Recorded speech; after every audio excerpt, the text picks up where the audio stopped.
Hey, Carrie, it's Mitchell Tenpenny. Hi, Mitchell Tenpenny. How are you doing today? Good, good. How you doing?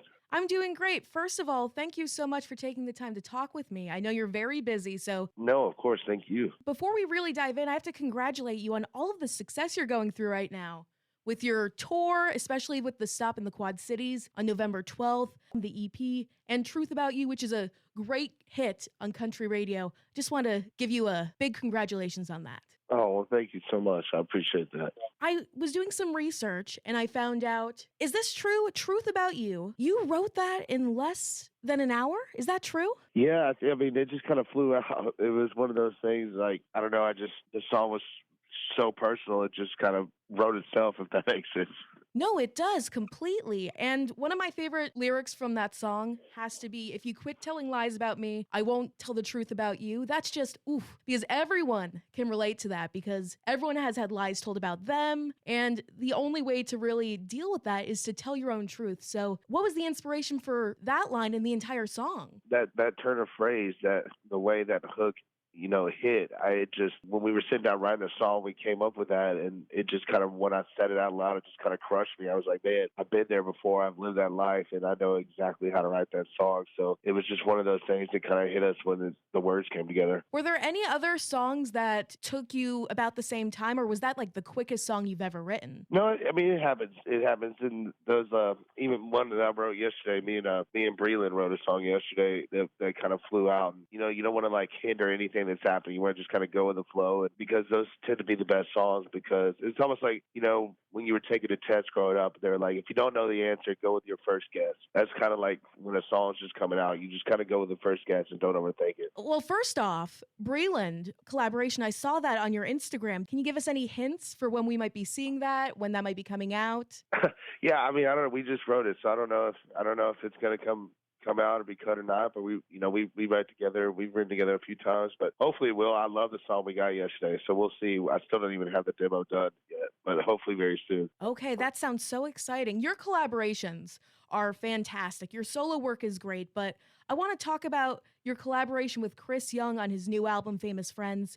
How did you two connect, and how did the song At the End of the Bar come about? Yeah, we met a few years ago. We kept seeing each other at the same bar actually, and just became friends that way, honestly. And no, we had a snow apocalypse here in Nashville during quarantine, and I hadn't been writing a lot, obviously, because quarantine. But we had a write that day scheduled, and I called him. I was like, "Man, I need to get out of the house. I'm going crazy. I know it's snowing." He's like, "Buddy, I got 4-wheel drive. Let's go." So we showed up, and like the week before, we had gone to the bar and had a couple drinks, and we were just talking. And we told our other co-writer, he was like, "Man, you should have seen me and Mitchell the other day at the other bar, just tearing it up." I was like, "Dude, that sounds like the song we need to write today, right now." So that was another one that just kind of flew out. It was just easy because we both, lived that life. When you can relate to someone, that makes that entire process easier, it sounds like. Absolutely. Chris Young, super exciting, but I gotta talk about one of my favorite collaborations that I found out about. You and your wife, Megan Patrick, who, by the way, I've seen her perform live. She was doing the Country Thunder circuit, and I saw her perform live, and she's fantastic. So, first off, you guys are a talented couple, which is Thank you. amazing. But you're collaborating on that new Christmas album that you just put out. I Hope It Snows is the track. How did you two decide to collaborate on this? Yeah, I mean, I knew I wanted to do a song together. We haven't really ever done one together. I've sung harmonies on our record, but never like a duet or anything like that. So we knew we wanted to do it, and especially a Christmas song. So we sat down and we just kind of wrote a song about meeting each other's parents for the first time during Christmas. And it was, it turned out great. I love it. It was something I wanted our families to really love too. And I don't know, it's just a fun time to sit down and actually write a song with her. Because most of the time when we're finally home together, we just sit, relax and watch TV, play with the dogs. We don't really write songs, so it was cool to kind of get the chance to do that. Was she a good songwriting partner for you? Did you guys really mesh and flow really well? Yeah, she's an incredible songwriter. So yeah, I was worried for a minute. I was like, man, are we gonna get into an argument during songwriting? No, I'm just kidding. But she's an incredible songwriter, and it was very easy. Do you have any plans to collaborate with her in the future? Definitely, we'll definitely do it when the time's right. We're gonna do some other stuff for sure because it's too much fun and she's too great. But you'll be coming to the Quad Cities November 12th at the Rust Belt. For a lot of people, you might be their very first concert back. How does that make you feel? Yeah, obviously I'm honored, and I want that. I want people to be able to get back and enjoy themselves again, and use music to forget about all the craziness. So we're gonna make sure we take full advantage of that. We're gonna party. We're gonna have a great time. It'll definitely be something you don't want to miss out on, because I think it's so healthy to get back out right now and to see people and to just, I don't know, just